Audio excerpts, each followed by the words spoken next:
Do do do do. Ow, ow, down, down, banana, banana, banana, banana, banana, banana, little pre-show tunes.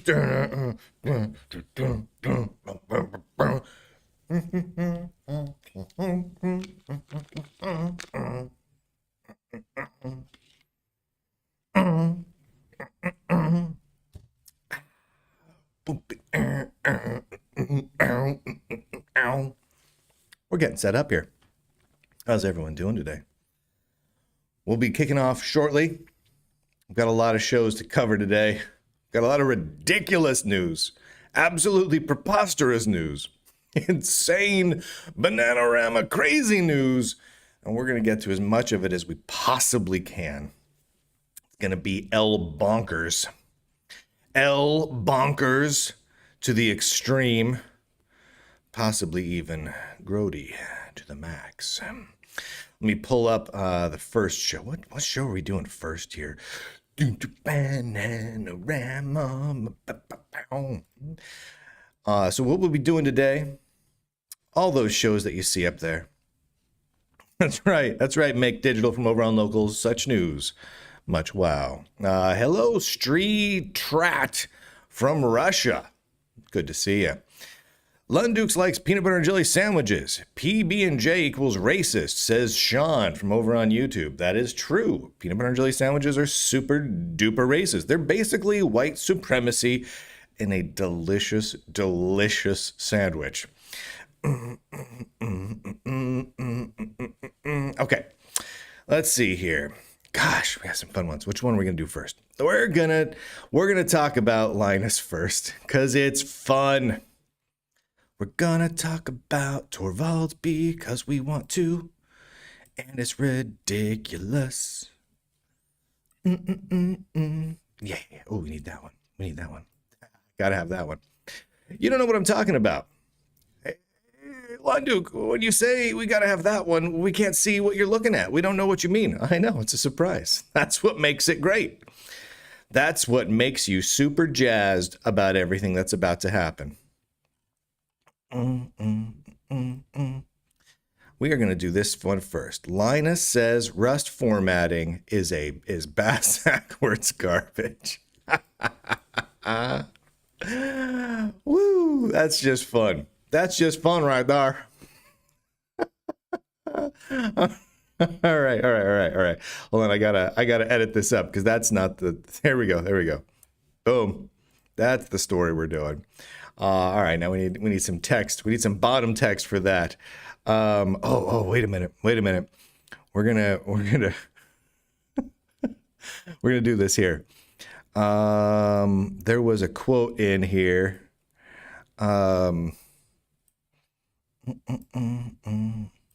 Let's see. Here we go. No. We'll just put that up on the screen when we start here. Let's pick a nice little quote here.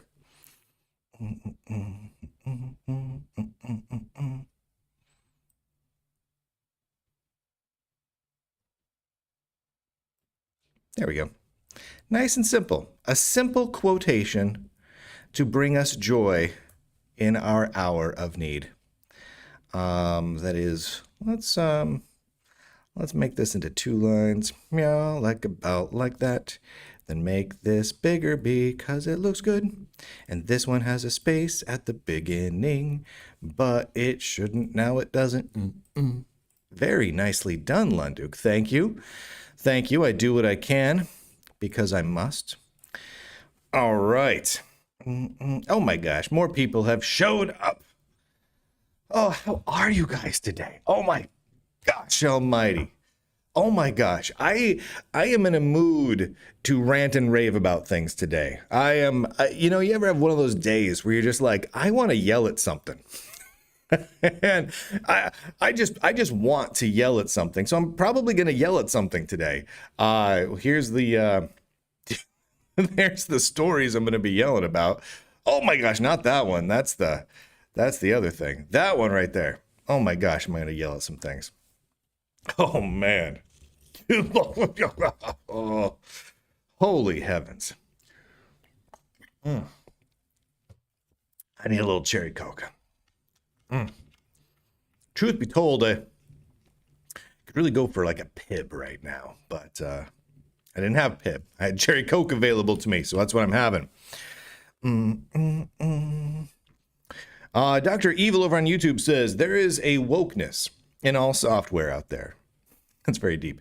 It's all about minimizing the support. Devuin and Omarchi are both Linux distros supported by non-affiliated groups. That's true. It's a very deep statement. There is wokeness in all software. It's all about minimizing the wokeness. Now I have the cherry cola burps, but yes, that is absolutely the case. It's all about minimizing it, right? And realistically, and I think a lot of people miss this. A lot of people on the woke side of things, when they hear us talk about non-woke software, they think we're making some sort of political stance. But the reality is it's quite the opposite of that. It is a non-political stance. It is a declaration that this is my software. These are my computers, and they don't need to be filled with politics. They don't need that, right? Non-woke software is merely saying, I'm not going to be filled with weird politics. That's it. And yeah, it may be pointing to specific weird politics and saying, no to that specifically. But it's really just saying, nah, I'm just going to make some cool software for my cool computers, and anyone can use them, and anyone can contribute, and whatever, it's awesome because it's cool software.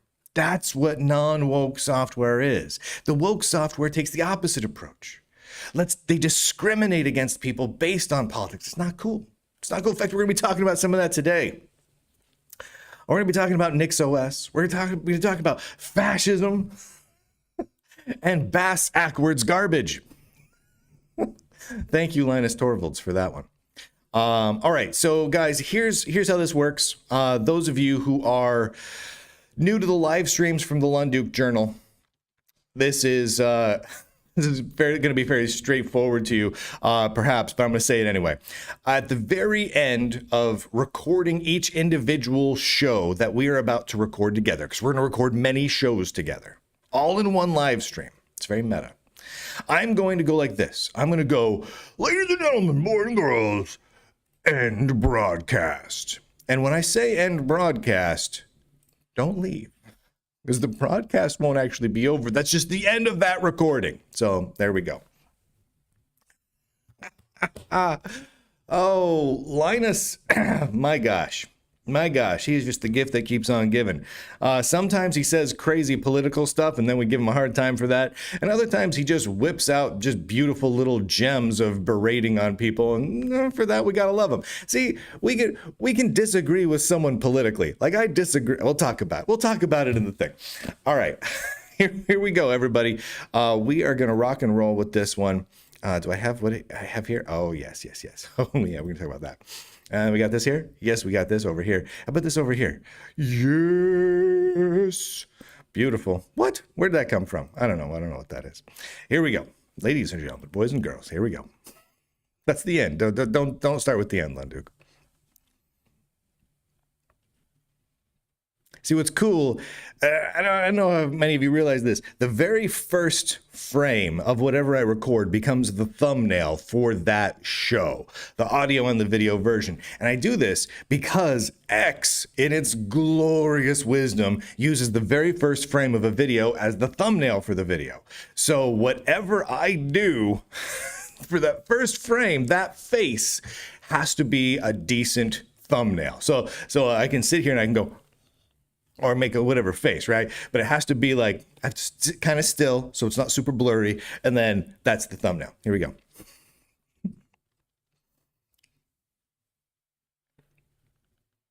I like that one. Kind of almost pseudo Popeye-ish, not quite. Linus Torvalds, in his glorious infinite wisdom, has laid into some poor unsuspecting schmuck over Linux kernel mailing list. He might not be a schmuck. I don't know who he's laying into. My apologies if you're not a schmuck and I just called you a schmuck. But he laid into this guy because of the formatting of his code. But that's not the story here. The story is that this is all about Rust programming language formatting and a specific format checker for Rust that Linus is just not having it with. And I'm going to read you some of the quotes because they're amazing. All right, so again, this is posted over on the Linux kernel mailing list.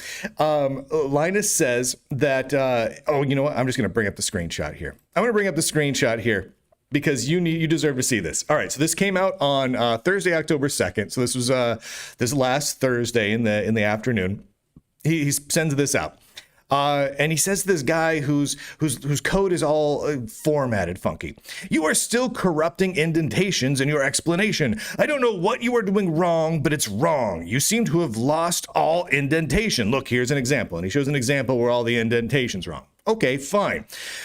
"Notice how there are multiple sub-areas, but it's all just random jumble because you have apparently pasted it into your editor or MUA or whatever and dropped the indentation in the process or something." And then and someone recommended that Linus run the tool Rust format check, right? So Rust formatting checker. So Linus says, "But then I run Rust format check and that thing is all Bass-Ackwards garbage. Instead of making it clean and clear to add new rules, it suggests something on a single line, which he finds very, very annoying." And he says, and he follows here, "This is just annoying," in all caps.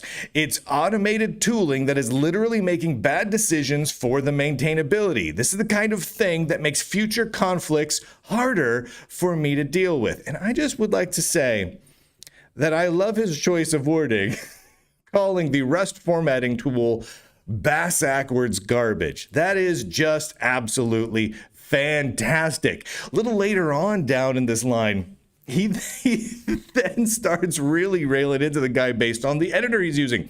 Quote, "What kind of broken editor are you using? I'm not trying to start an Emacs or VI flame war here, but you seem to be using something truly broken." Edlin?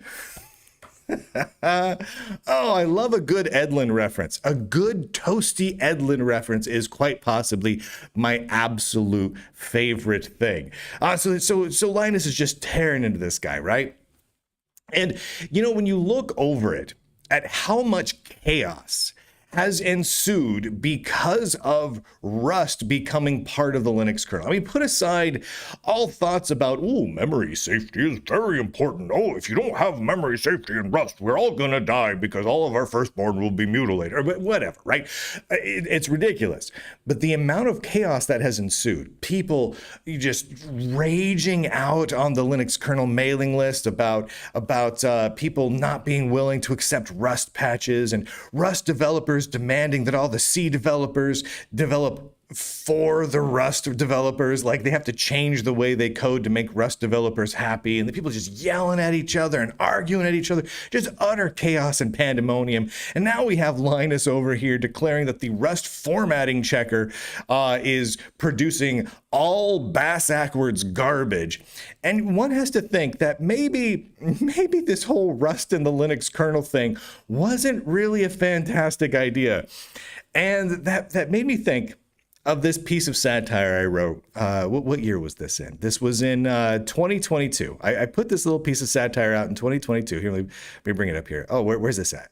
Let me click the link. I should click the link so that I can go to it. There it is.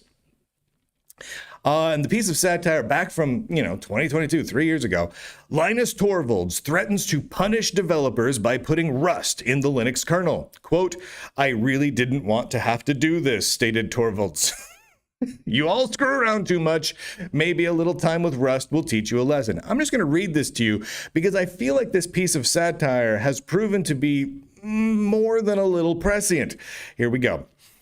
Speaking again, this is satire written 3 or 4 years ago, right? "Speaking at a conference this weekend, Linux creator Linus Torvalds threatened to include Rust in the Linux kernel if developers, quote, don't shape up real quick now.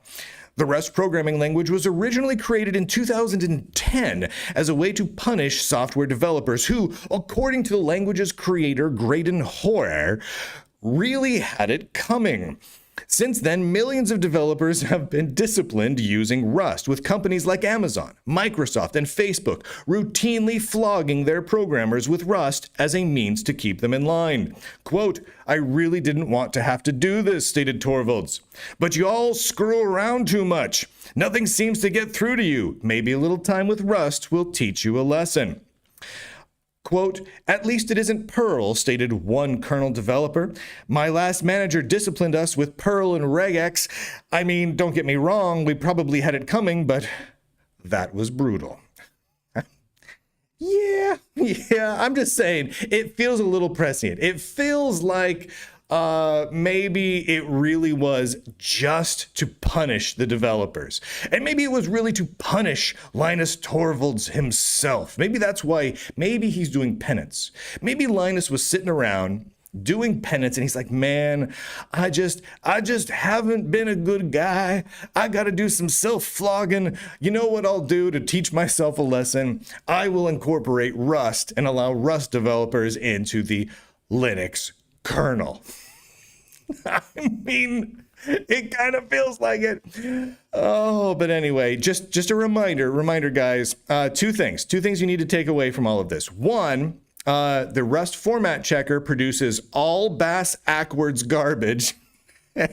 And two, a reasonable insult for another developer is to ask whether or not they're using Edlin.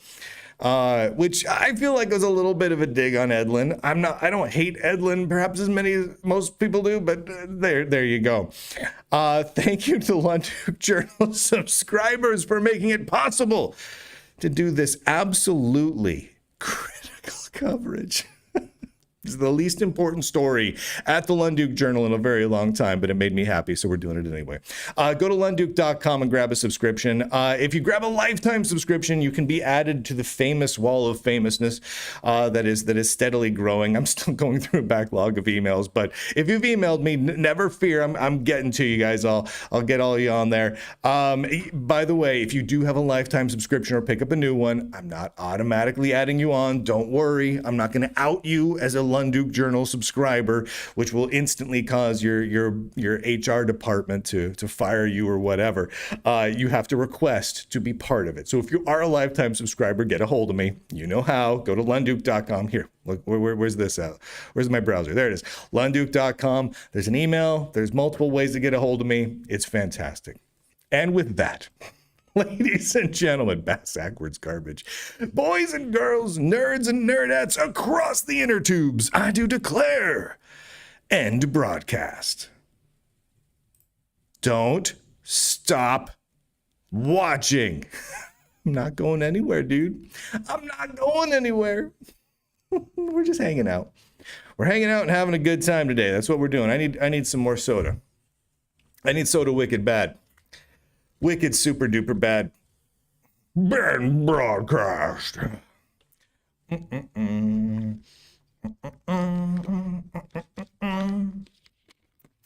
right, here we go. Let's see, next up.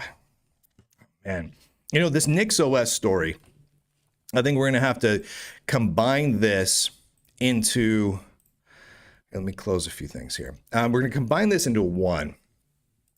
Yeah.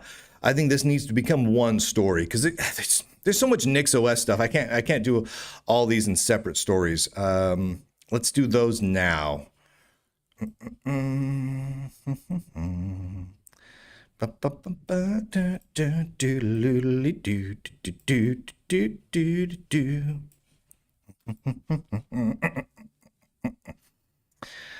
right, that'll work. That looks pretty good.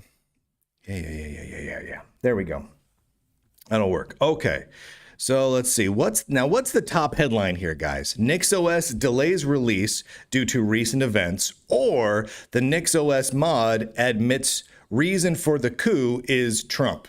You tell me in the chat which one of those two is clearly the headline and which one goes in the little bottom yellow spot on the page. Like which one is the headline there? You guys tell me. Take a moment. The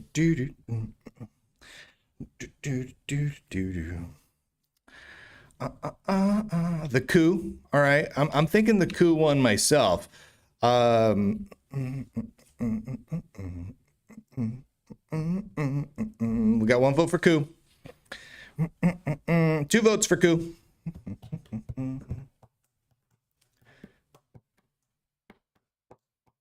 Yep, the Coup, the delay, the Trump, first one. Okay. The Coup is the headline. There we go. That's what we're doing here. Thank you, everybody. NixOS mod admits reason for coup is Trump.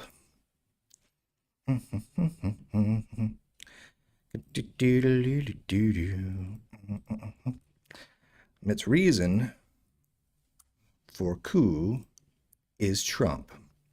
And then they also delays the release.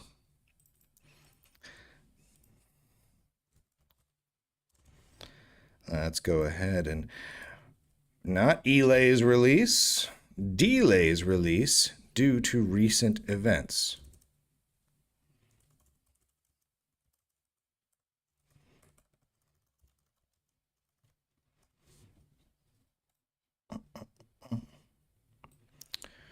There we go. That works. That's tight. Right there. How do you select characters with keyboard strokes? Hold down shift, my man. Hold down shift. Usually. Most ways. Most ways. If you've got a cursor somewhere, you hold down shift and then you move your cursor keys around. You select.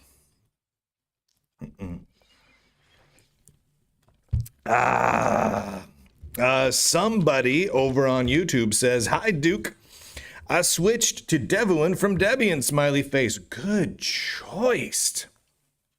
Good choice. Greg over on Rumble says, "Lunduke is like Rush Limbaugh and Richard Simmons were merged in a transporter accident." That's a horrific idea, and I love it. Oh, man. All right.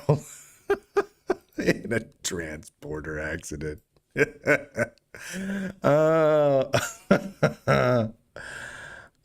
we go.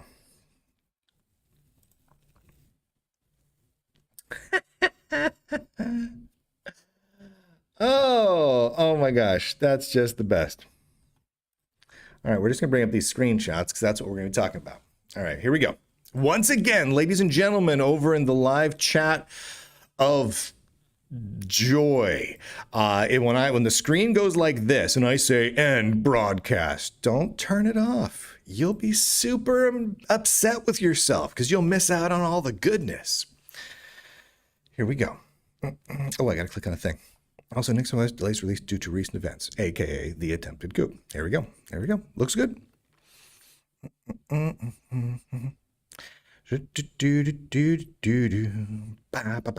Also, those of you who are granting little memberships and subscription to people are awesome. Oh, I want to say this real quickly. I don't know if you guys see this.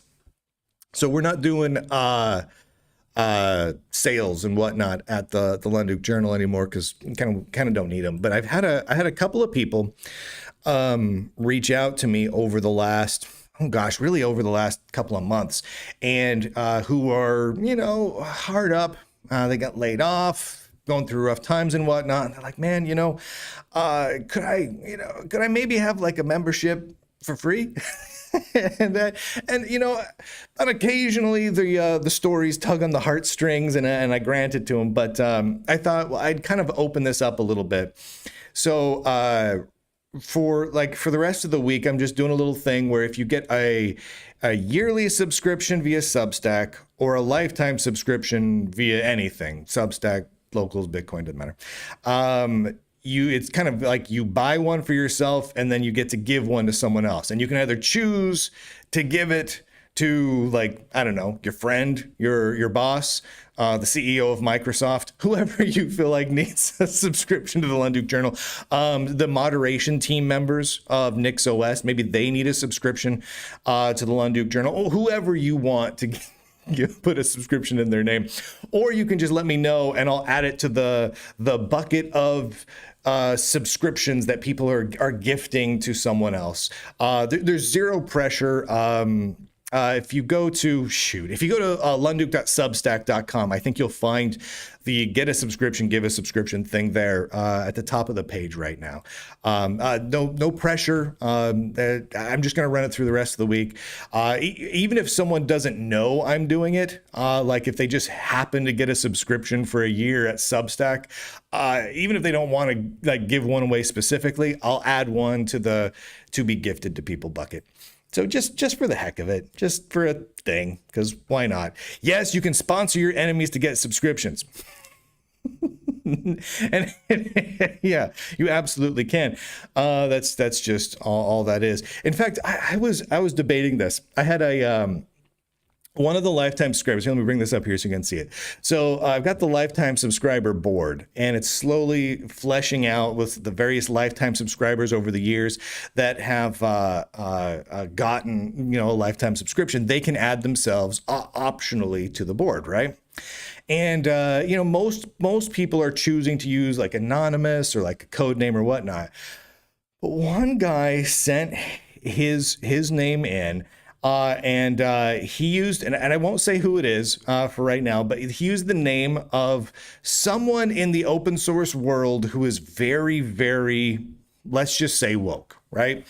It's a very well-known person. I've reported on them before, and he used their handle to be up here. And I responded to this guy, and I'm like, oh, man. And so I'm trying to debate about whether or not to put it in, because that's how he wants to be identified. And I think maybe I could put it up there in quotes. It's not the person's real name. It's their, online handle, and maybe put it in quotes, because then, the different person. I don't know. You guys let me know in the chat if you think that's okay for me to do or not. It's really poking the bear. I don't know. I'm probably going to let him do it, because I'm a pushover and it entertains me.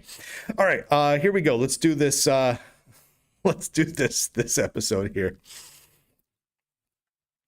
Once again, when I say end broadcast, don't go anywhere. We got a lot more shows to do. Here we go. Yeah. Oh my word! A member of the NixOS moderation team. Well, I should say a past member of the NixOS moderation team, but he still has moderation access, has let his mask slip. He has divulged the real motivation for why the activists over in the NixOS Linux distribution world have been doing this regular series of rolling coups in order to kick people out of leadership positions at NixOS. This guy in the moderation team did it. The current moderation team is doing it. It's just a constant ongoing thing. I'm going to read it to you right now. It is not because of this one company which produces weapons, he says, but because, quote, they are on the Trump side of the ongoing American culture war, end quote.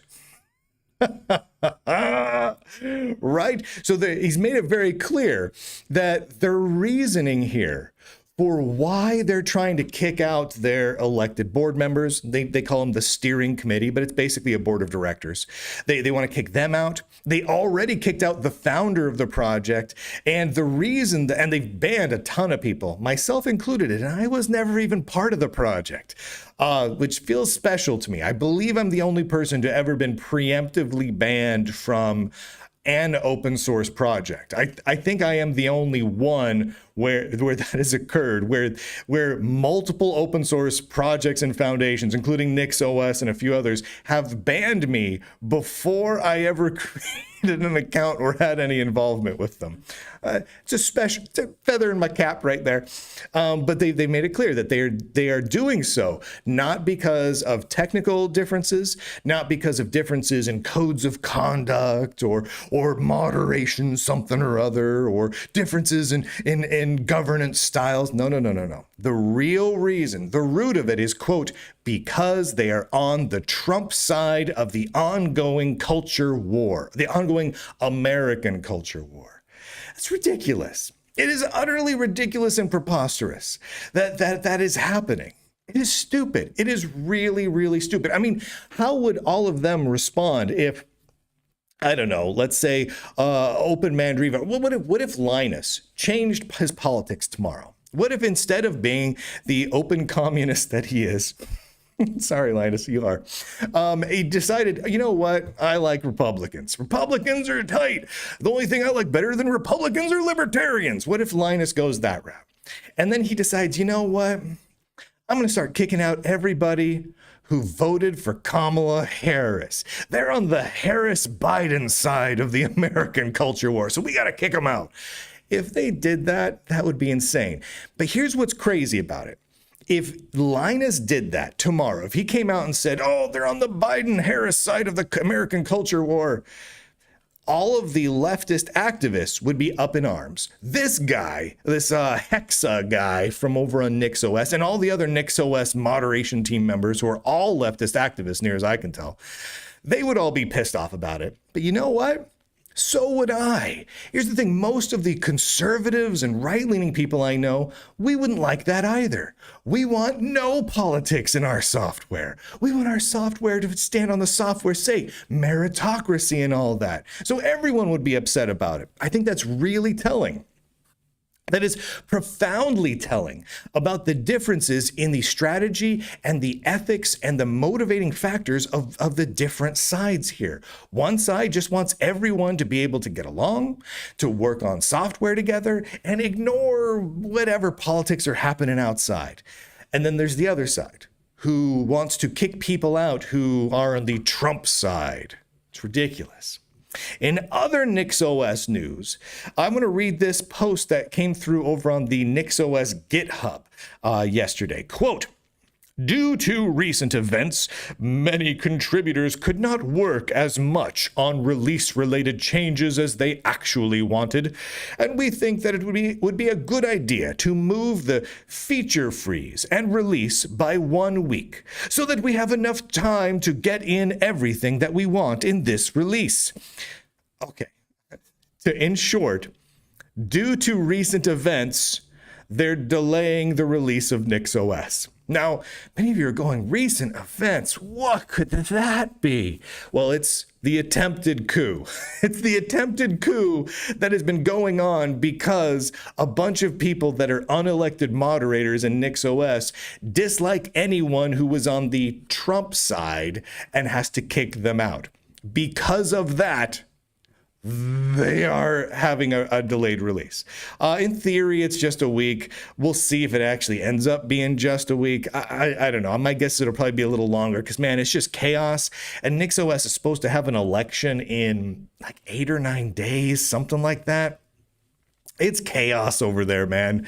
It's sad seeing what otherwise were good quality projects. Like, I'm not a huge NixOS man. Like, I don't use NixOS, but I've used it enough. I've kicked the tires to say, hey, this has some technical merit. This has some real value and quality to it. A lot of corporations use it. Some agencies that do work for the government use it. A whole lot of just Linux users and developers use it and love it. And it's sad to see it being destroyed from the inside out by unelected leftist activists who are committing a coup repeatedly. This is like their third coup attempt in the last couple of weeks, strictly because some people are on the Trump side. It's ridiculous. It's ridiculous that it's happening. It's really ridiculous that absolutely no other tech news outlets are covering that any of this is even happening, that whole parts of the Linux and open source world are tearing themselves apart simply because of the extreme politics of a small group of people. They're just ripping everything apart. And Verge and Wired and the Register and R's and Tom's and none of them are covering it. Not a bit of it. Even the Linux podcasts, they're not really covering it. The Linux YouTubers, they're not really covering it. The Linux tech journalists, they're not really covering it. It's ridiculous. It's ridiculous how much of an impact these are having on the contributors to the projects, the users of the projects, the corporations that rely on the projects, and they're not getting covered. What's up with that?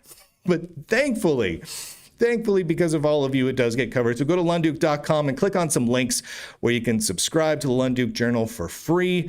Always for free on YouTube and Substack and X and Rumble and Locals and Patreon and Fountain and iTunes and Spotify. And I probably missed a couple of. There's a podcast RSS feed, free across the board, or you can become a paid subscriber and get some free ebooks and some forum access and a couple other little fun goodies.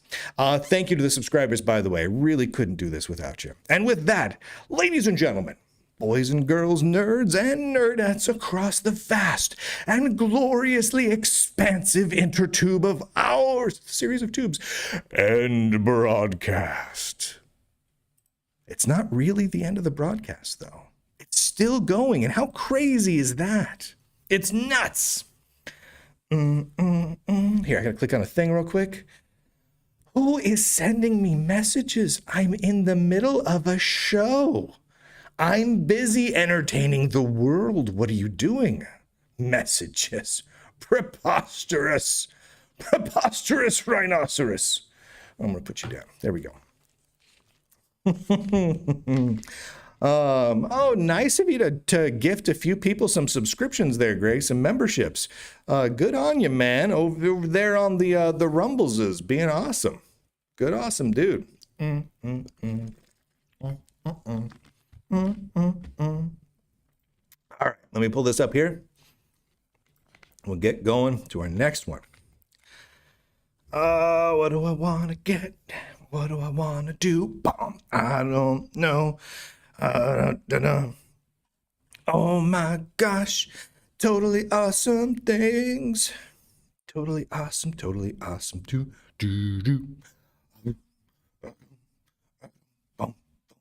All right, let's close this off. Next.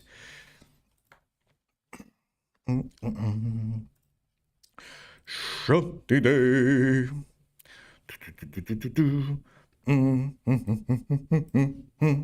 I just watched The Hunt for Red October again the other night.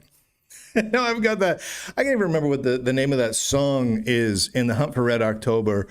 Or it goes something like, that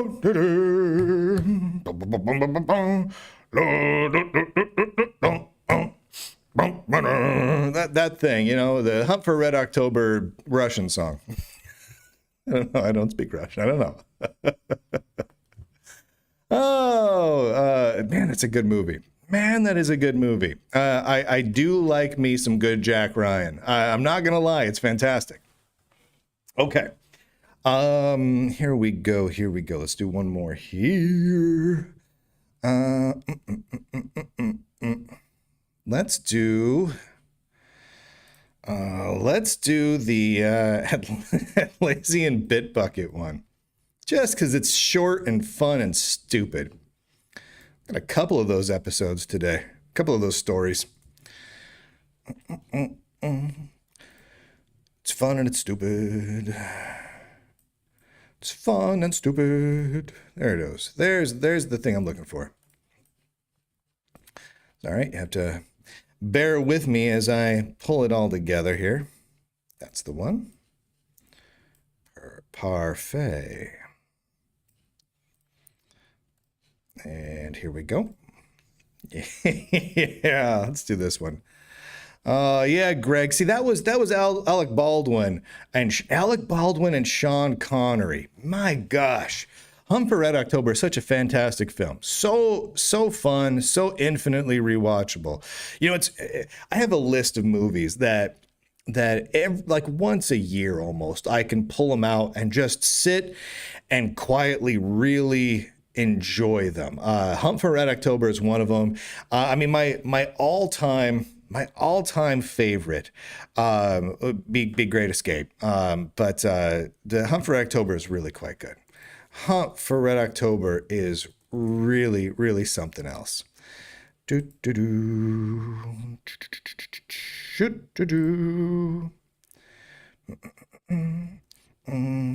yeah, we should almost spend about an hour just talking about the Great Escape, by the way.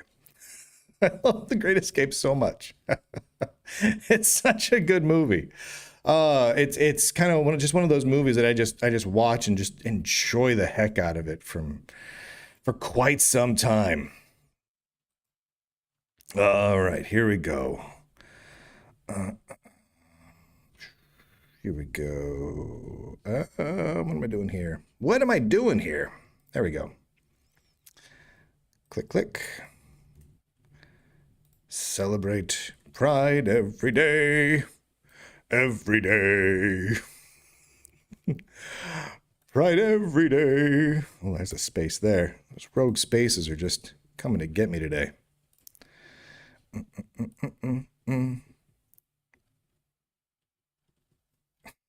Great Escape, man. Great Escape was fantastic. I mean, we got Steve McQueen. We've got Hammond from Jurassic Park. I like just referring to him that way. It's fantastic. I mean, there's just so many people in that movie.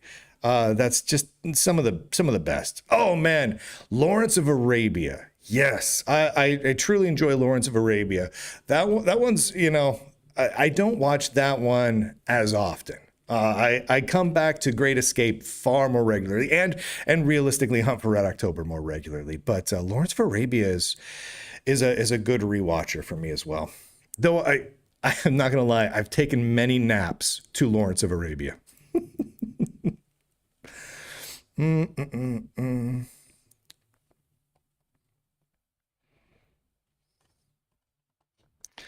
All right. Hold on a second. Let me get this right.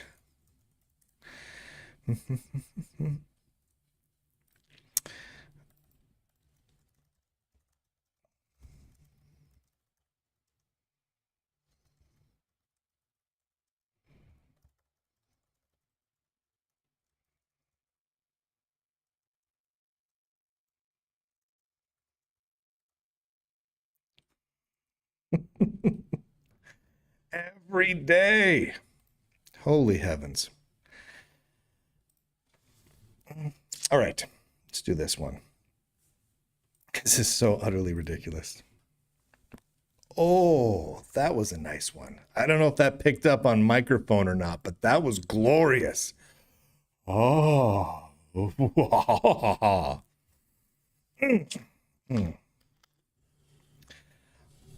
Greg says, so when was the last time you went to an actual movie theater and walked away with the same feeling you had in 1990 or 1995? Actually, you know what?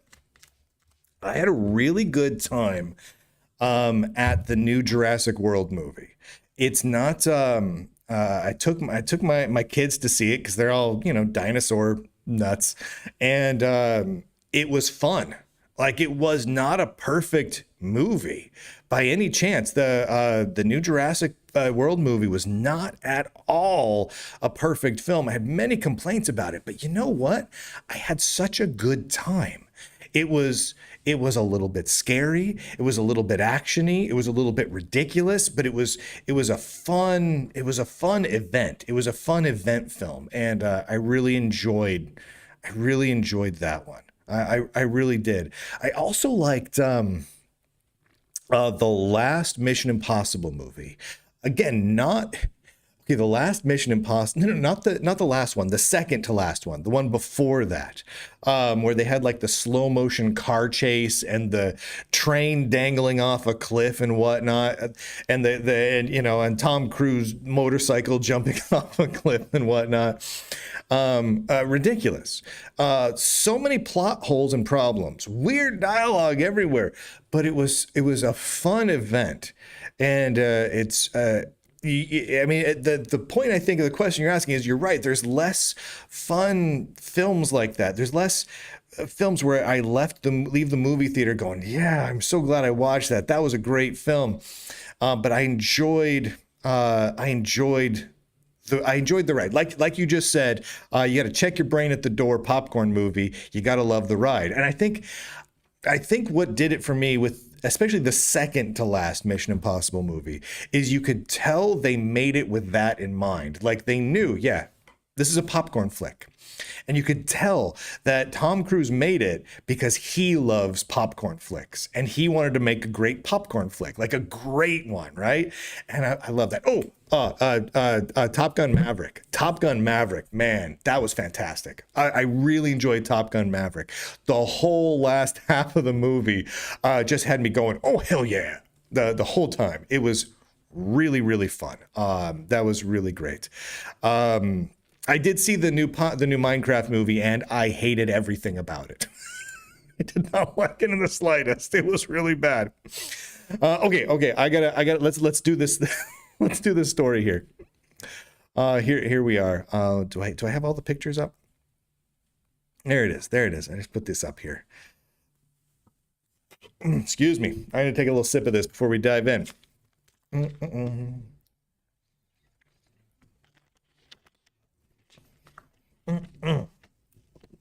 We are up to, what was this, 861 people watching across all 3 platforms. Fantastic. Only 7 of you are watching on locals. Poor locals. Oh man, poor locals. Locals is really struggling. But there's 868 of you watching in total across the 4 platforms, but only 7 on locals. All right, here we go. Let's do this.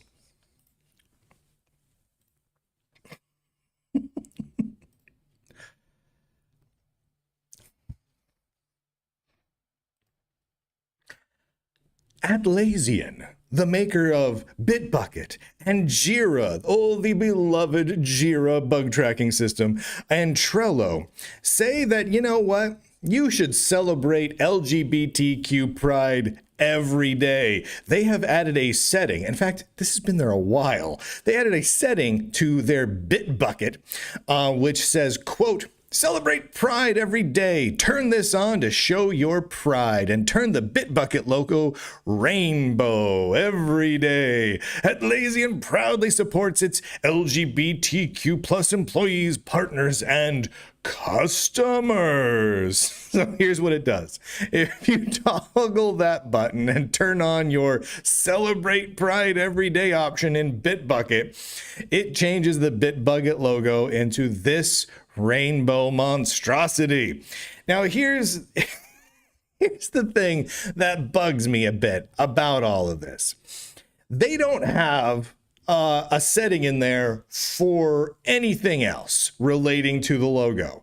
Can you celebrate your straightness? Nope. Can you celebrate your religion, your Christianity, your Judaism, your Buddhism, whatever? Nope.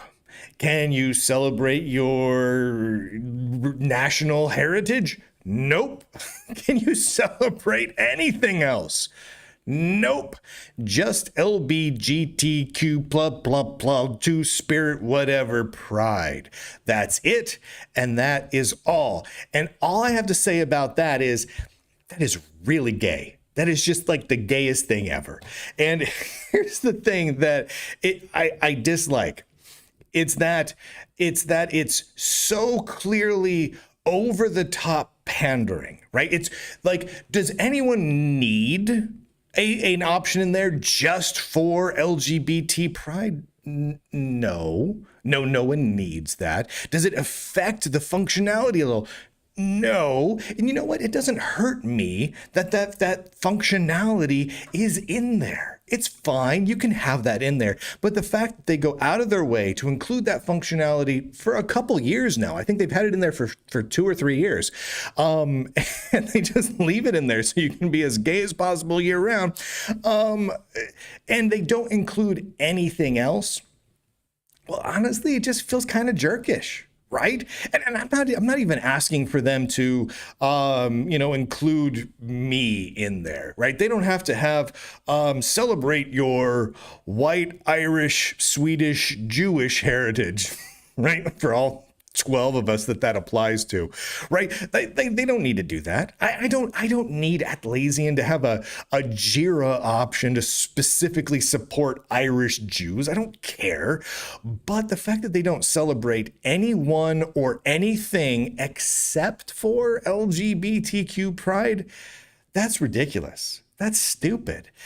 And considering everything that's going on and the amount of hate and vitriol and discrimination that political activists that wrap themselves in LGBTQ pride have inflicted upon the entirety of the tech industry, it seems more than a little tone deaf of them to basically say, from Atlassian's point of view, hey, 97.85% of you who are just normal people, here's the people who are trying to discriminate against you, write code of conducts to kick you out of projects and the like, and let's shove this in your face some more where we support them, but not you. And to me, that's a jerk move, man. That's just a jerk move. And so I wanted to point this out here. I wasn't aware of this because I don't use Bitbucket. A fan of the show sent this in, and I went and verified it. I had someone who does use Bitbucket check for me, and make sure I got some good new screenshots and all of that sort of thing. But it's real, and they've left it in there, and they've had it in there for quite some time. So way to go, maker of Jira, on, I guess, trying to alienate people. It's weird. It's weird. Thank you to the Lunduke Journal subscribers for allowing me to keep tabs on this sort of ridiculousness. Go to lunduke.com, where you can find links to everything that is important on the internet. And with that, ladies and gentlemen, boys and girls, nerds and nerdettes across the inner tubes, I do declare end broadcast. No, we're not ended yet. We're still going, baby. We got one more to do. At least one more, maybe two, but that is all. Here we go. I gotta take a little drinky poo. Whew. Doggy, doggy, doggy. Yeah, mindless turtle is right. Where's the Christian option? Where's the Christian option? Right? I'm not even Christian, but I feel kind of offended that there's not one. It's just ridiculous, and it's not because it's ridiculous. It's ridiculous. It's annoying too. Still getting messages. Why am I getting messages? I'm doing a show, people. I'm doing a very high quality broadcast on the internet. Knock it off. Stop sending me the messages.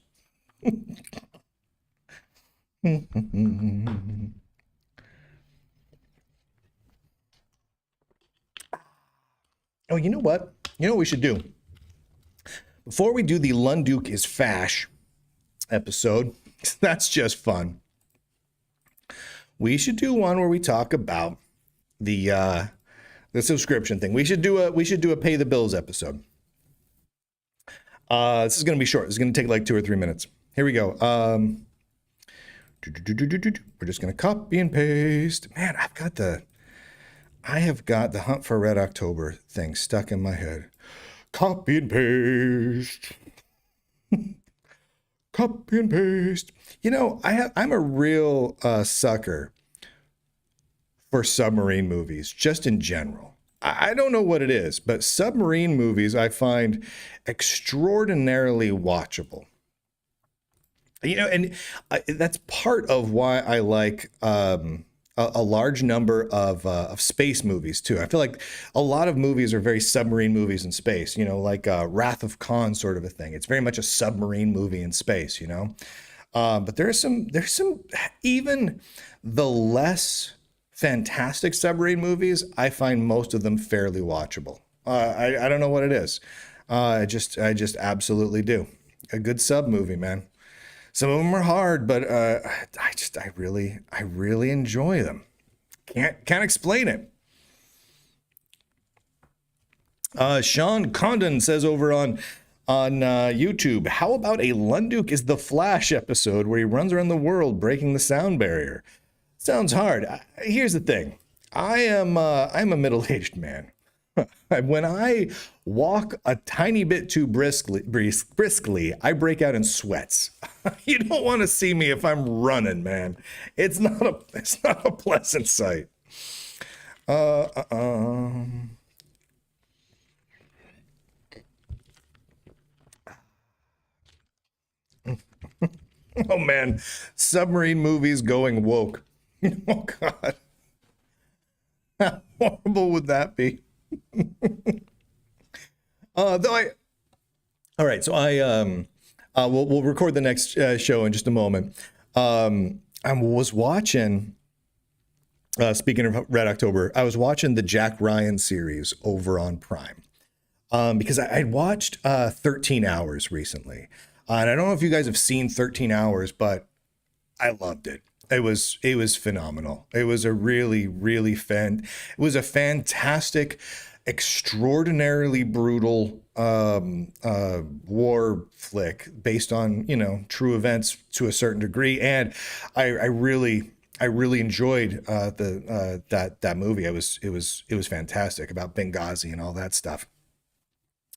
And the main actor in that is also playing Jack Ryan. So I'm like, you know what? I want to give this a real try because I love the Jack Ryan series. I love the Jack Ryan series of books and all that sort of thing. So I'm watching the series, and I'm only a couple of episodes into season 1 right now. And overall, I'm enjoying it. I'm enjoying the Jack Ryan series, which I know they have 4 seasons of it. But it's a little weird because they made Jim Greer's character a Muslim convert. And that's not something from the movies or the books. Like, that's just a unique thing they decided to do for the series. And I'm trying to hold back my my feelings regarding that. I don't like where they took that character necessarily, but I'm kind of watching it, and I'm liking a lot of the series, that a lot of what they're doing so far. But the making Greer according to them, this new series, he converted to Islam for his wife, who then divorced him. And now he's kind of not really feeling the Islam thing. But it's a kind of a weird, I don't know. I'm not 100% certain what I'm going to think about it when I get all the way through it. But we'll see. We'll see when I get there. All right, we're going to do real quick this delightful little piece of gloriousness. Again, when it goes to black and I say in broadcast, don't go away because we got a whole nother show to do after this one.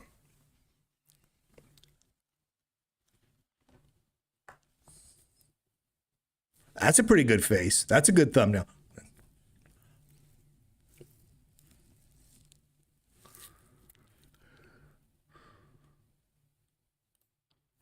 I've got something cool for all of you. That's how I start this whole spiel right now. You know what I just did, guys? I didn't click the I didn't click the start recording button. I just said that stupidity and I wasn't even recording it. So I'm going to start over. You'll notice as we go through these, I like to do these all in one take. I don't like to edit any of my shows. If I'm not prepared to give you a show on a topic, I shouldn't record it in one take. That's kind of how I feel. I shouldn't be recording it at all. I have to do it in one take or not at all, right? That's my thing. All right, here we go. But in this case, I'm taking 2 takes because I forgot to push the button. What can you do?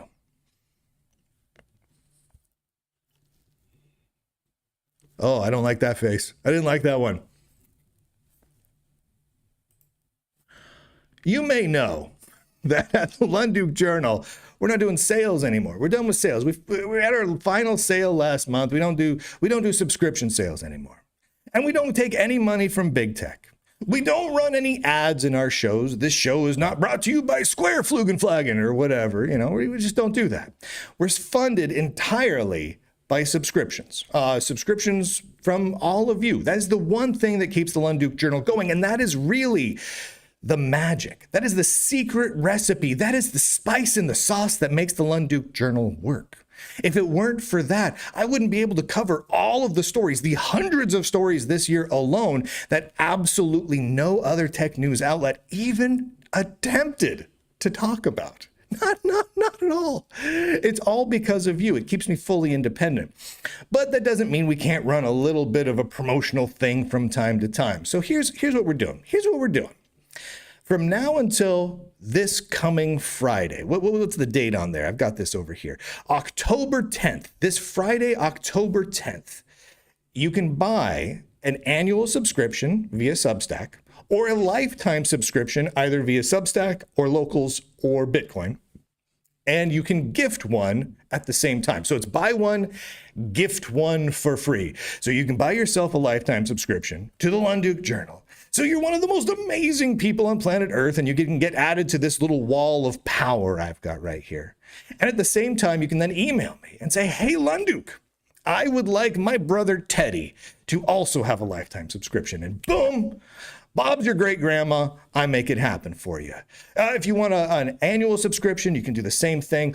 The annual subscription, buy one, gift one for free, can only work via Substack. And that's just because all of the platforms you get subscriptions on with the Lunduke Journal work a little differently. Like you can get a subscription on Locals, Substack, X, YouTube, or Patreon, but only Substack specifically allows me to go into the admin control panel of awesomeness and say, this person is gifted a year's subscription for free, this many months, et cetera, right? It only gives me that granular power. So if you want a yearly subscription, you can get it via Substack. The lifetime subscription, again, via Locals or Substack or Bitcoin.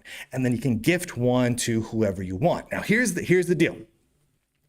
If you don't have anyone specific in mind, you can still grab this deal.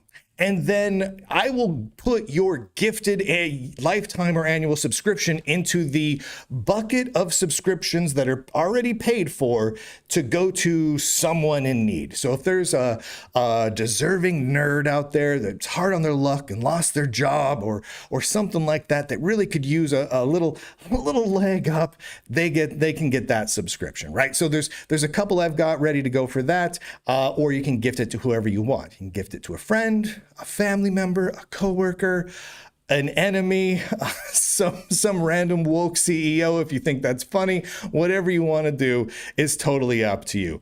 I'll put the link where you can find out all the details for this wherever you're getting this show, or you can go to lunduke.com if I actually get around to thinking about putting the link up there, and you can do it. In fact, you don't even need the link to this particular deal. If you just grab a yearly subscription via Substack or any lifetime subscription, that's the entire instructions.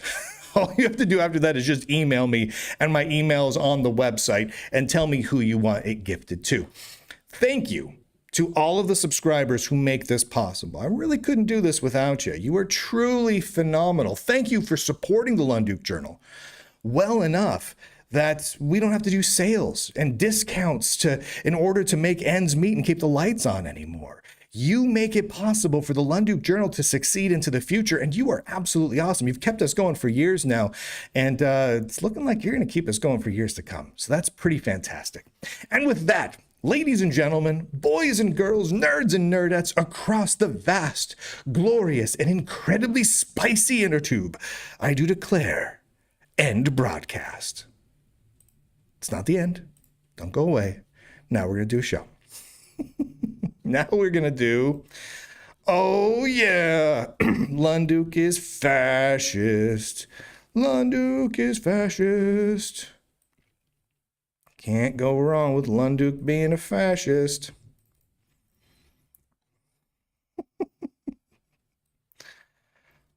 Right there. Oh, that's large. Look at the size of that sucker. Holy heavens. I need another sip. Steve over on YouTube asks, hey, Brian, if they want to. I mean, they kind of could with in GNOME 49. They opted not to, kind of at the last minute. They rolled that back a little bit because they just didn't put in the work. And the reality is, there's a lot of good reasons for GNOME to keep around X11, to keep that around. An X server does provide some significant functionality, but they have replicated enough necessary functionality on the Wayland side of things to make that happen if they want to. The problem is they haven't put in the work to make it reliable and do it. It's sort of like it's sort of the problem that Ubuntu is having right now. Ubuntu is replacing all of those tried and true GNU core utils with Rust developed alternatives. Now, is it possible to replace the core utilities from with new alternatives written in any language? Of course it is. It's totally doable. The problem is they haven't put in the work that is necessary to do so in a reasonable way. And that really is the core of the problem. They haven't put in the work to make that happen in a reliable, consistent, reproducible release. That's where we're at this point. That's my personal opinion anyway. I'm gonna bring up another thing. It's super great. Oh my gosh. Do do do do do do do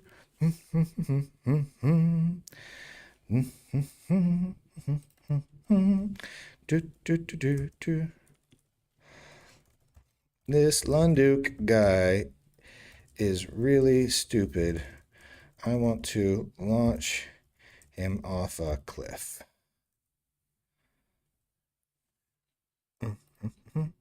Do do do do do do do do do.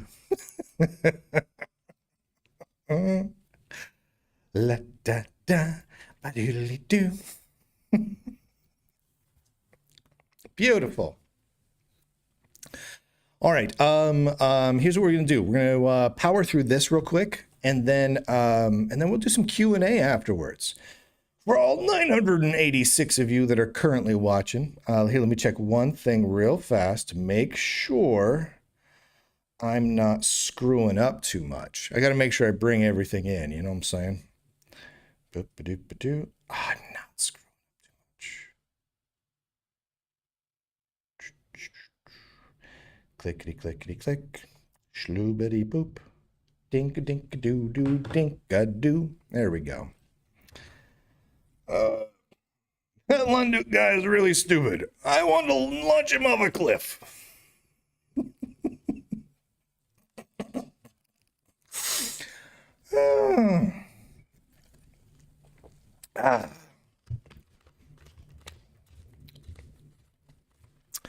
Do do do do do.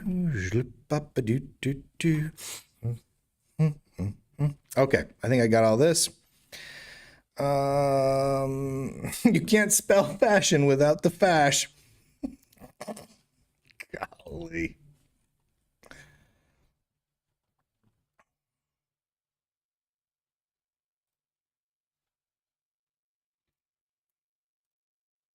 Mm-hmm.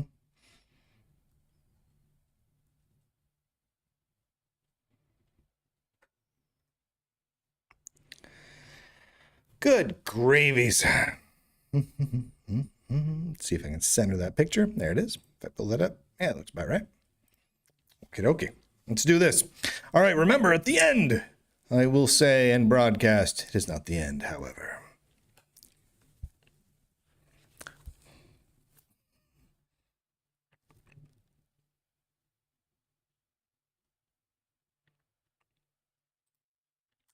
Oh my word. The leftists of the intertubes really, really don't like me. I don't know if you're aware of this, but they really want you to know, and they want, I mean, they want all of you to know that Lunduke is a fash, or no, sorry, is fash. Meaning I am short for, or it is short for fascist, right? It's not short for fashion.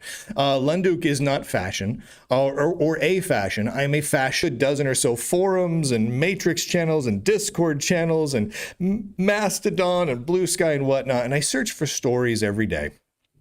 I'm looking for I have a million saved queries where I'm looking for different Linux distributions, and I'm looking at different specific leaders at various projects, seeing what they're saying about things. And one of my search results, usually the last one I do of my daily search, is a Lunduke search. I'm like, okay, what are they saying about Lunduke? Because usually it's the same thing over and over again. But usually there's at least a little variety. Like there's they hate me. I'm either a fascist or a Nazi or a transphobe or a white supremacist or something. They come up with a racist, a bigot. They come up with so many different names to call me, but it's all variations on a theme. But something happened recently, and this memo went out, and they no longer are doing the variations on a theme. Now Now it's a whole heaping helping of the same thing over and over again. It's fascist and fash, mostly fash. Here's just a handful of them. Lunduke is fashed. I thought he was just a beep hole. Edit. The Lunduke Journal is the last bastion of truly independent journalism, of non-woke audience support, etc. And to which they say, yeah, fash detected, over and over again.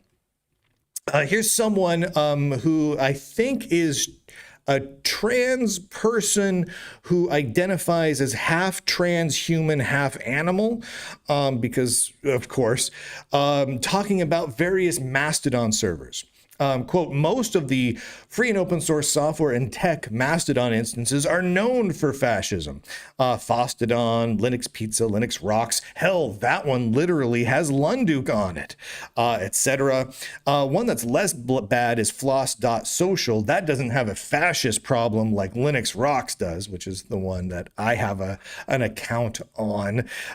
Here's another one, again, from another trans person who identifies as I think a man who became a female animal. I think that's who this person identifies as. This person is yelling about all sorts of things, but in the middle of this thread, this person, he or she or it, I don't know, is replying to calling someone else normal people, and they say, yes, normal people who agree with the fascists in the USA, for example. According to them, fascists must be bashed, and this person says, yeah, it's retaliation, beephead, and because 90%, it's 90%, talking about free software, 90% transgender furries. Do you know what community you're even in? This Lunduke guy is really stupid. I want to launch him off a cliff with a comically large trebuchet. I really like that phrase. This Lunduke guy is really stupid. I want to launch him off a cliff. Now, here's the thing. I get threats of violence in one form or another every single day. Most of them are people venting and kind of encouraging violence, but doing so in a half-hearted way. Some of them are direct threats of, I'm going to murder you. I know where you are. Here's a picture of you walking or something, right? Some of them are crazy and creepy. But this one made me laugh because he wants to launch me off a cliff with a comically large trebuchet. I actually laughed at that one, so I included it. I don't normally include all of the death threats and violent threats, but this one I had to include. Here's another person.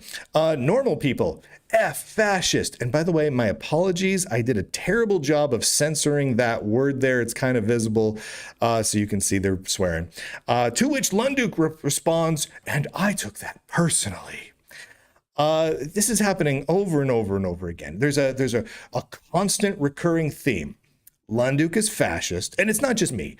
Lunduke and every developer or high-profile person that is the developer of Hyperland or DHH or the developer, Andreas Kling, the developer of Ladybird. There's Brendan Eich over at Brave. Anyone who is, either A, right of center, or B, just kind of a normal person, is labeled as a fascist. That's a thing that's going around right now. Call them as fascist, and more often than not, call them fash, which is ridiculous. The part that's really concerning, though, is not being labeled with the same word over and over again. It's that usually within the same sentence, they have something along the lines of commit violence against the person, right? Like in this example from Lily, the trans, I think, blue fox that was a human man that's now a little girl, blue fox. I don't know what this person is. But this person is combining, yes, Lunduke is fash and physical violence, altogether. And usually they do that. They say this person is a fash, bash the fash over and over again. And not just bash the fash, but, attack them, or the world would be better if they were dead. And over again, we need to kill this person. Or oh, I hope the bullet doesn't miss. Or, oh, need a fash-seeking bullet, over and over and over again. And it's gotten increasingly extreme since like the Charlie Kirk assassination. The level of this has ratcheted up, and the specificness has ratcheted up. And I'm seeing it against a lot of people. I think it's fascinating that they hyper focus on me and my publication quite so much. It's bizarre to me. They tend to pick just a couple of things, like you see it, and they literally use the existence of me to prove or disprove fascisms, right? So if I'm not involved in a project, well, it might not be fascist. But if I'm on a server with other people, it's a fascist server. Like here, they talk about a specific Mastodon server. It literally has Lunduke on it, right? And they keep repeating this stuff over and over and over again. They're trying to egg on violence. I mean, I think that's pretty obvious. And what I find amazing in that is that the servers, the open source networks, the social media networks like Mastodon, Blue Sky, the forums they use, the Discord server they use, they all generally allow it. Some of them are even moderated by people who do it themselves. And it is just generally allowed. And it's fascinating because these tend to be the same people who push for codes of conduct. Now you'd think calling people names, vilifying them, dehumanizing them, and calling for their murder would be a violation of a code of conduct, but it's not. And of course, that's because the codes of conduct are really just weaponized documents that are written as vaguely as possible so they can be weaponized by those in power, which is what we've seen over and over again. But I wanted to just point this out because it's fun, and they're going to launch me off a cliff at some point. So there you go. That's neat. Thank you to the Lunduke Journal subscribers for not launching me off a cliff. I truly appreciate it.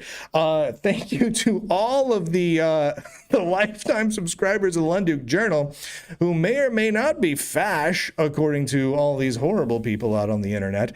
I could not do what I do without you. You are all truly fantastic. And if you want to grab a lifetime subscription, going over to lunduke.com.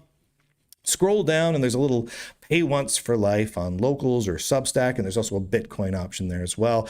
There's also monthly and yearly. You can subscribe on X if you want to, or Patreon or Substack, wherever you want to, whatever works for you. No judging. The Lunduke Journal publishes friggin' everywhere, so you get to choose where you want to watch it. And wherever you subscribe is great. But then you can go and enjoy it wherever else you want to subscribe to, wherever else you want to for free. So like you could subscribe, pay on X, but then go enjoy the podcast RSS feed or on YouTube. I don't care. I don't judge. Lunduke does not judge. That's fantastic. And with that, ladies and gentlemen, boys and girls, fascists and Nazis, masters and slaves, I declare, poking the beehive. End broadcast. Whew, good times. Great oldies. All right, let's hang out. If you have any questions, feel free to toss them my way. I'm going to take a little sip because I love sipping on beverages. They are so good. They taste like awesomeness. And awesomeness tastes like beverages. Here we go. From Steve over on Rumble. Is it even safe to work in open source software anymore? I've wanted to contribute to larger projects, but between all the violent threats, politics, and screaming, I've stayed on the sidelines. Yeah. You got to be a little bit careful. There are some projects. See, here's the thing. Okay, yes and no. I don't want people to go out and say, okay, contributing to open source or free software, it's not doable because it's not safe. I don't want that to happen because I don't want that to be the answer. The reality is, yes, there is a fundamental lack of safety to being involved in the tech industry nowadays, especially if you are in open source. I mean, that's simply the reality. If you get involved into a project that is extremely woke, for lack of a better word, if they become aware of your non-woke politics, yes, that puts a target on your back. It does. Most of the time, that usually results in you just getting banned from the project or suspended temporarily from a project, and it usually doesn't go any further than that. But I'd be lying if I said there wasn't at least a small level of risk involved now. And on the flip side, if you go get yourself involved in a decidedly non-woke project, an Open Mandriva or an Omarchy or Ladybird or Hyperland or many other particular things, you will be able to exist within that project just fine. Your co-project people aren't going to be presenting you with a threat. But if you become well known for being part of that project, that puts a target on your back other places, which can be a little bit scary all by itself. Now, I mean, the good news is this. There are a lot of us out there. There are a number of higher profile targets right now. And I really do mean this as a good thing. There's a lot of people.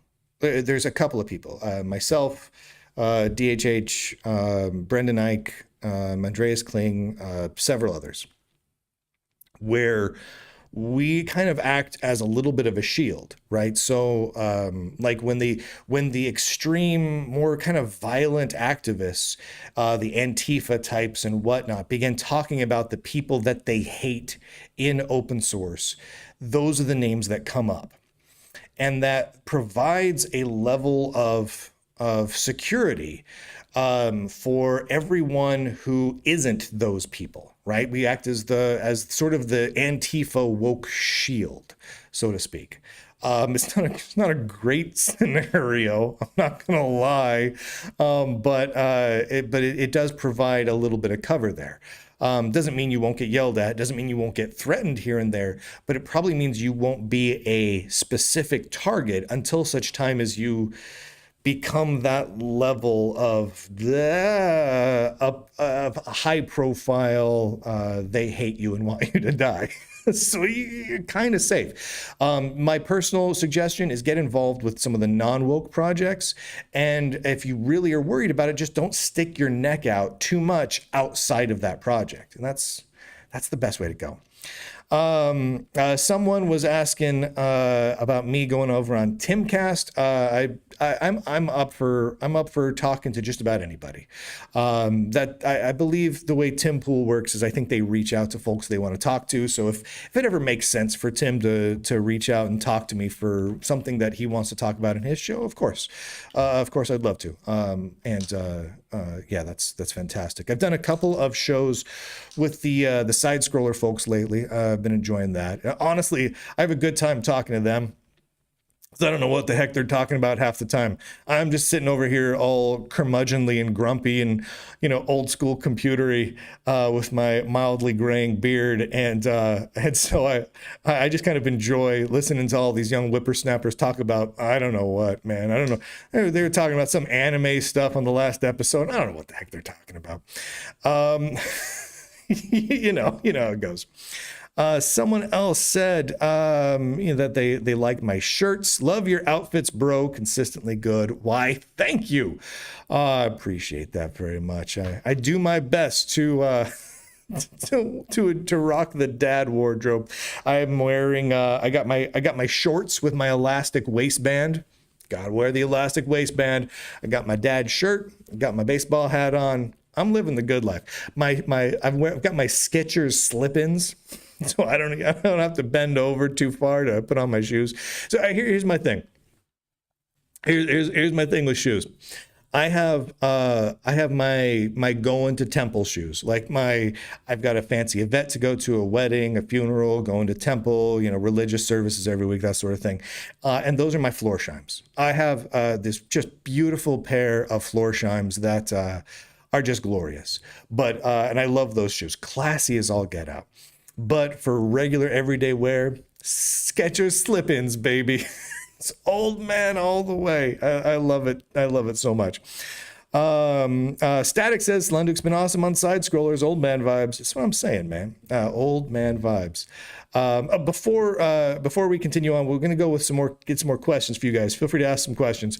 I'm working on getting the live chat embedded into the stream here in a way that I like. I haven't really loved it so far, but I really want to get it working inside of this terminal here. So I'm playing around with some ways to make that work. So I'm going to do that. But if any of you want to go subscribe to the Lunduke Journal, go to lunduke.com and click on some subscribe buttons.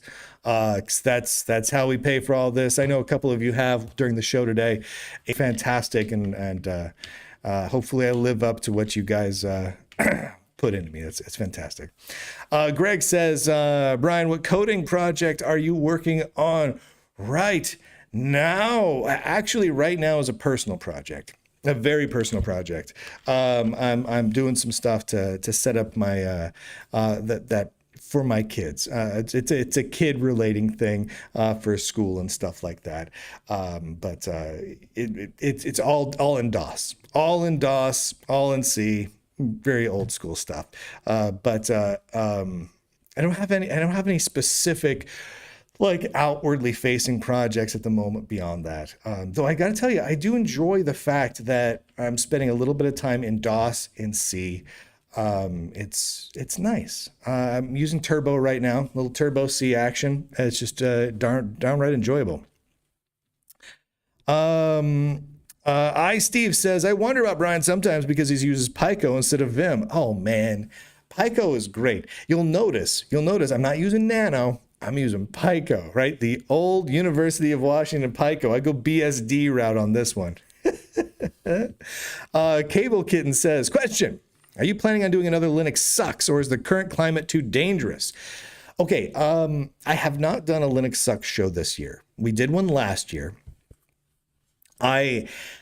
Earlier this year, I put together a slide deck for what I thought would be this year's Linux Sucks. But my plan for that was to do it in front of a live audience, and that's scrapped. I'm not going to go in front of a live audience. So I'm not going to be doing another live audience show with a big crowd for quite some time. It's too dangerous to do that sort of thing. I mean, the few times it gets out that I'm planning to be somewhere in person, the death threats start rolling in. So I can't do that.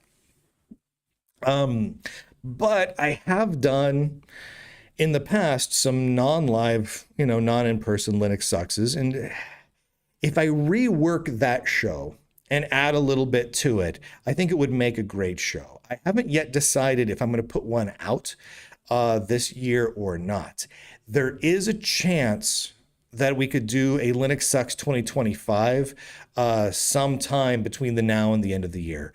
But I really need to be inspired by a couple of things, because the way I designed the show for this year was really meant to be a live in-person show. It really was part of it, and it would have to be a pretty fundamental change. But I'm not ruling it out yet. But that's where it sits.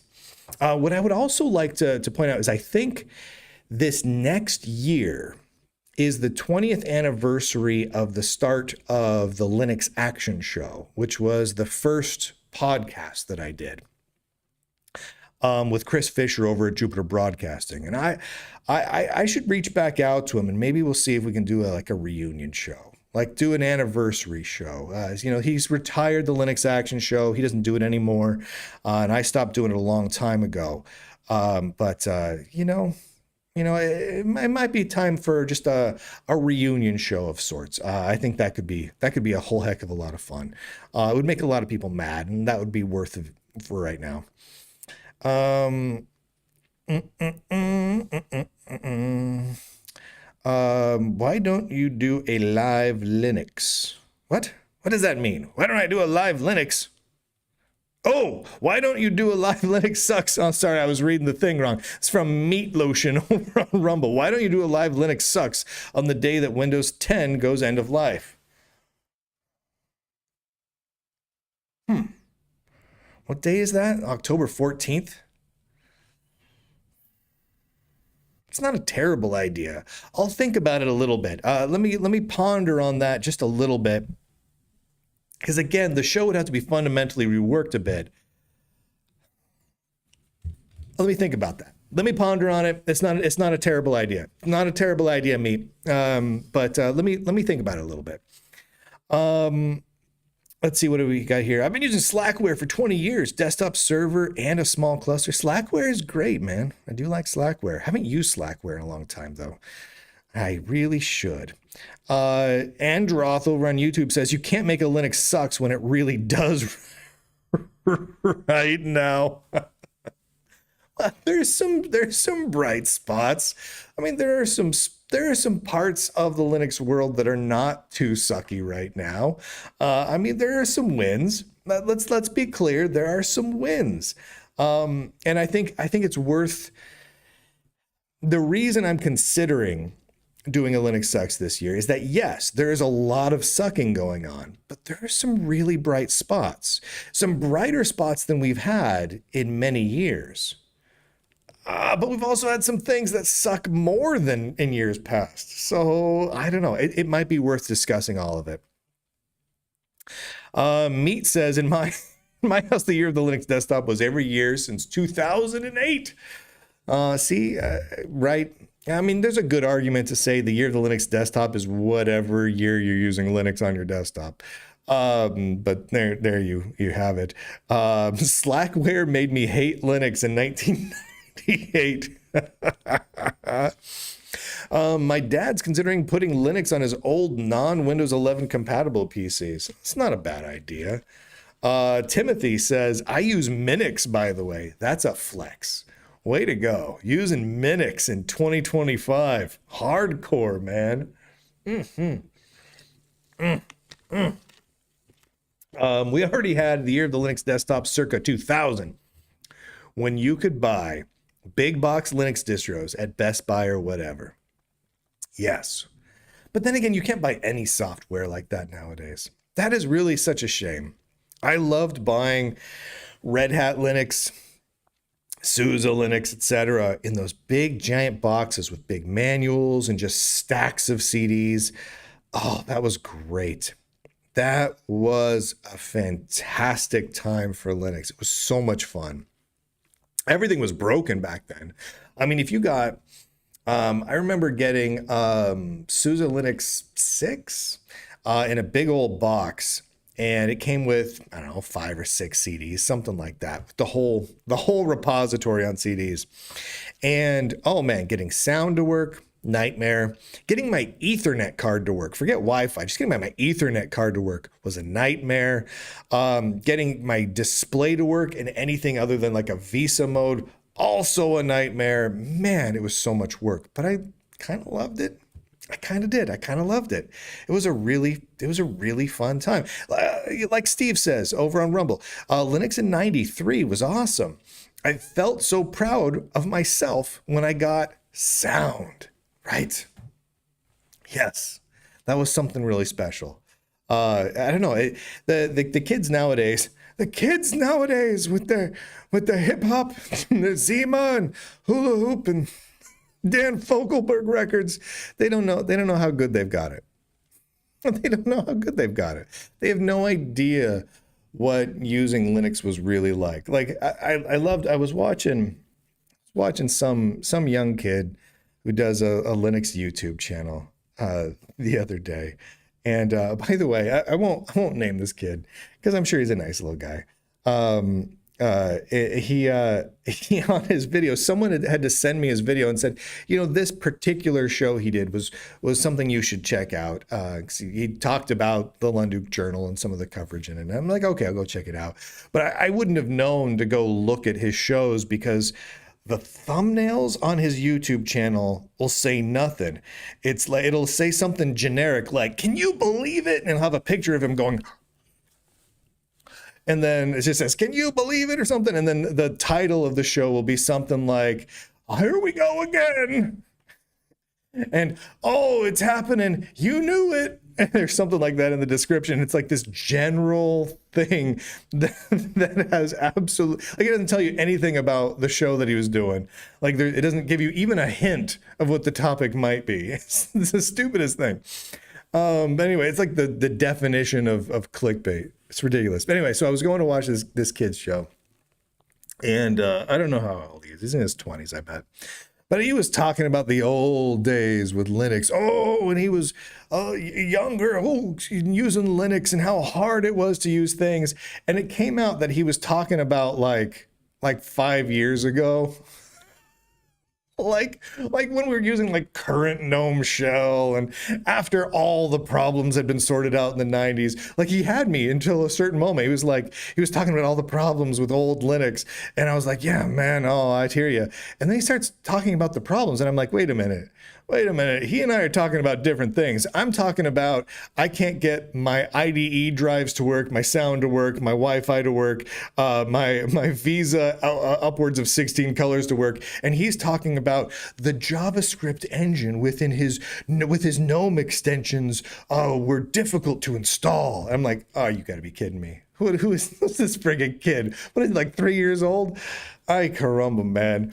I have every single time I get pulled into like a Linux podcaster or Linux YouTubers, it's that same sort of experience where I feel like I've instantly become like Grandpa Simpson, and I'm just, when I was a kid, we didn't have shoes, we just stapled paper to our feet and walked around. Like it was, like I instantly feel like that old guy.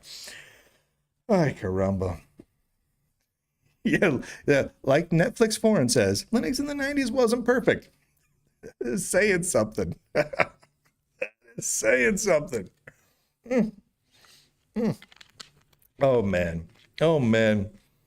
Well, thank you guys for hanging out with me today. This has been a lot of fun. There's been a lot of weird random shows for today. I'm glad we got a chance to talk about them because they're ridiculous. And thank you for all the questions, and thank you for the subscriptions and the support. How many subscribers we got coming in, man? We got a couple of you guys that were giving away like gift memberships to people. You guys are amazing. We got a couple of subscriptions that just rolled in just regularly while we were doing the live show here. Man, you guys really come through. I gotta say it, ads. This episode would be brought to you by GoFlurby.flurb, and I'd have to tell you, get your best server experience with a VPN thrown in for free that we're definitely not using to spy on you. I'd be talking about that, and then of course I wouldn't be able to cover half of the tech industry because my subscribers would have some sort of tie into them, and then all the news stories that I've covered here at the Lunduke Journal would just go out the window. But because of you, I can talk about anything. I never have to worry about it. That is such, I mean, I don't know if you guys fully appreciate what an absolute relief it is to be able to sit down and I can report on any story I want. I don't have to ever worry about is it going to be popular? Doesn't matter. If it's a good story and it needs to come out, I'll report on it. I don't have to worry about what advertiser is going to get upset, what sponsor might pull their funding. I don't have to worry about anything. It's amazing. When I used to write for Network World, I had so many stories that got rejected. Because they're like, oh man, this is going to make Red Hat pissed off. And Red Hat paid a lot of money and IBM to Network World. And this was before the IBM merger, but they paid a lot of money to Network World, and I couldn't. The stories had to go into the dumpster. That was it. Nothing I could do. It was the business model. If I published a particular story, network world goes out of business just from one story. Whereas now the story comes in and I'm like, hell, that story is going to piss off Red Hat. Cool. Typity. And now it goes. It's fantastic. Blank over on YouTube says, did I miss the fascism? You sure did, but don't worry. All the shows you see listed on the screen there, for those of you watching the video of the recording of the live stream, those will all come out over the next 12 to 24 hours. They'll all roll on out, and we're going to do another live show later this week. We got a whole lot of stuff. This show was kind of my fun live stream. There was just some ridiculous stuff to get out there. I think we're going to have a little bit more intense and serious stuff later in the week. Hopefully with at least one really fun story thrown in there. I'm hopeful. I don't have one yet, but I want a really fun story for later in the week too, to keep me happy. But thank you again, guys. I really appreciate it. You guys are the best. We're going to head to black now. And this time, when I say end broadcast, oh, you better believe that I mean it. Here we go. You ready for this? Ladies and gentlemen, boys and girls, nerds and nerdettes, masters and slaves across the internet, I do declare end broadcast for